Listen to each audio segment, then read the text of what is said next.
예, 전해드린 대로 남욱 변호사는 어제 재판에서도 이재명 대표 측근들에 대한 폭로를 이어갔습니다. 관련 내용을 백성문 변호사, 장현주 변호사와 함께 짚어보겠습니다. 안녕하세요. 네, 안녕하세요. 자, 남욱 변호사가 이제 이야기한 게 정영학 회계사가 이제 검찰에 그 녹취록을 제출한 그날 그 제출한 사실을 정진상 실장이 알고 있었다. 자, 이거거든요. 지금 말씀하셨던 건 일단 남욱 변호사의 주장이고요. 그렇죠. 작년에 이제 그 대장동에 관련된 수사가 시작이 될 때쯤 모두 다 아는 것처럼 정영학 회계사의 그 녹취록으로 이 사건이 굉장히 크게 불붙지 않았습니까? 예. 근데 이와 관련해서 김만배 씨 측 변호인이 이제 남욱 변호사에게 질문을 했는데 일단 그 녹취 파일과 그 또 녹취록이 검찰에 제출됐다는 걸 언제 알았느냐?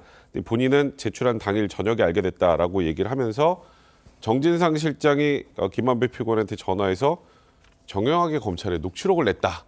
이에 대해서 대책을 마련해야 된다. 뭐 이런 취지의 얘기를 했다라는 것을 이제 남욱 변호사 얘기했는데 예. 그 얘기를 누구한테 들었느냐?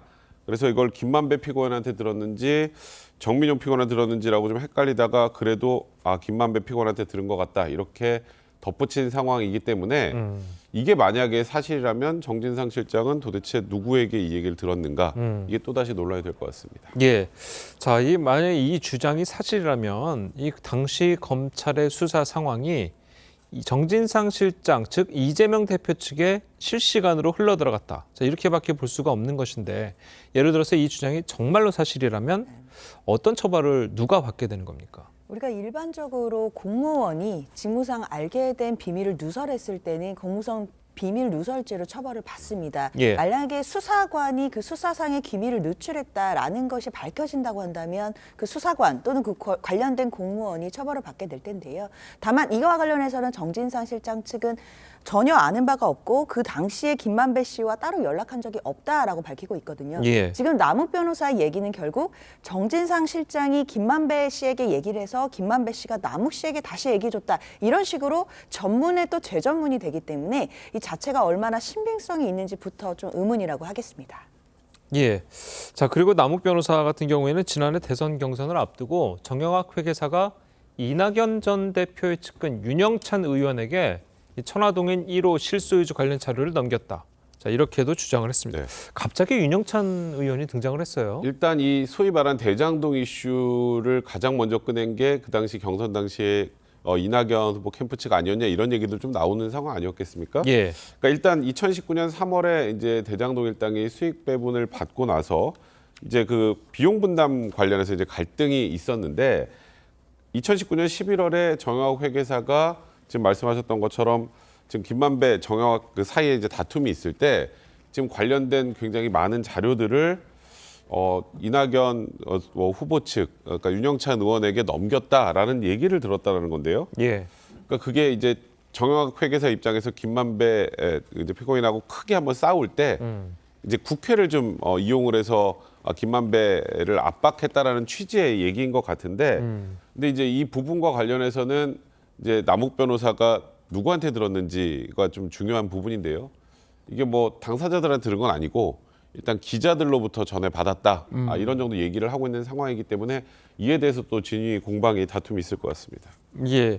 자, 어쨌든 뭐 윤영찬 의원은 뭐 사실이 아니라고 이제 강력히 반발을 하고 있는 상황이고 그렇더라도 이 검찰 조사를 윤영찬 의원이 받게 되는 겁니까? 어떻습니까? 지금으로서는 윤영찬 의원이 검찰의 조사를 받을 가능성은 높지 않다고 보입니다. 예. 말씀 주신 것처럼 일단 윤영찬 의원실에서는 전혀 사실무근이고 정영학 회계사와 일면도 없다라고 바로 반박을 했습니다. 이 얘기 자체도 결국에는 정영학 회계사가 윤영찬 의원에게 자료를 주었고 그 부분을 기자에게 들었다라는 얘기인 것인데 결국 남욱 변호사가 지금 진술을 하고 있는 얘기들의 대부분은 누군가의 얘기를 들었거나 또는 들은 것을 토대로 해서 추측하거나 이런 부분들이 주를 이루는 것 같습니다. 예. 이 정도 얘기만 가지고 윤영찬 의원이 수사 대상에 올라서 조사를 받게 될 가능성은 지금으로서는 거의 없다고 봐야 될 것 같습니다. 알겠습니다. 자, 그리고 남욱 변호사 같은 경우는 지난해 9월에 김만배 씨가 자신에게 천화동인 1호의 지분 10%를 네 거로 해라. 네. 자, 이렇게 자꾸 이렇게 얘기를 했다는 이야기가 있어요. 네. 근데 김만배 씨 같은 경우에는 지금은 천화동인 1호는 100% 자신의 것이다라고 얘기를 하고 있잖아요. 네. 만약에 남욱 변호사의 말이 사실이라면 당시에는 왜 10%를 네 걸로 해라라고 이렇게 이야기를 했을까요? 일단 지금 이 재판에서 가장 대립각을 보이고 있는 게 김만배 씨하고 남욱 변호사인 것 같습니다. 예. 그러니까 김만배 씨 측 변호인이 계속 질의를 이제 남욱 변호사한테 하는 과정에서 나온 얘기인데요. 말씀하셨던 것처럼 작년에 이제 계속 논란이 됐던 게 이 지분 관계가 어떻게 되는지였는데 예. 일단 그때는 김만배 입장에서는 어떻게든 지분을 본인 지분을 좀 줄이고 다른 사람에게 떠넘기려고 했던 것 아니냐라는 취지인 건데요. 이에 대해서 남욱 변호사는 이거 난 그럴 생각 없다라고 거절을 했다라는 건데 일단 이제 이게 왜 이슈가 되냐면 지금 남욱 변호사는 천화동인 1호에 이재명 대표 측 지분이 많이 있다라는 주장을 하고 있는 상황 아니겠습니까?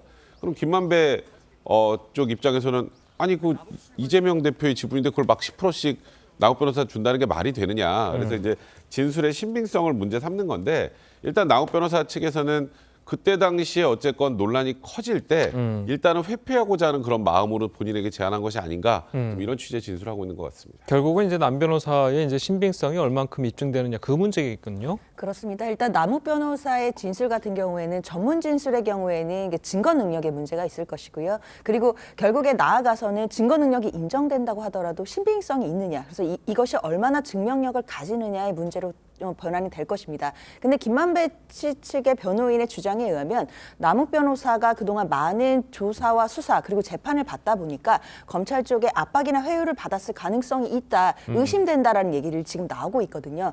이렇게 해서 남욱 변호사의 진술의 신빙성을 지금 탄핵하고 흔들면서 재판의 어떤 그런 흐름 자체를 좀 바꿔나가는 그런 모습들도 있다라고 봐야 될 것 같습니다. 예, 알겠습니다. 자, 오늘 변호사님 두 분 말씀은 여기까지 듣겠습니다. 잘 들었습니다. 고맙습니다.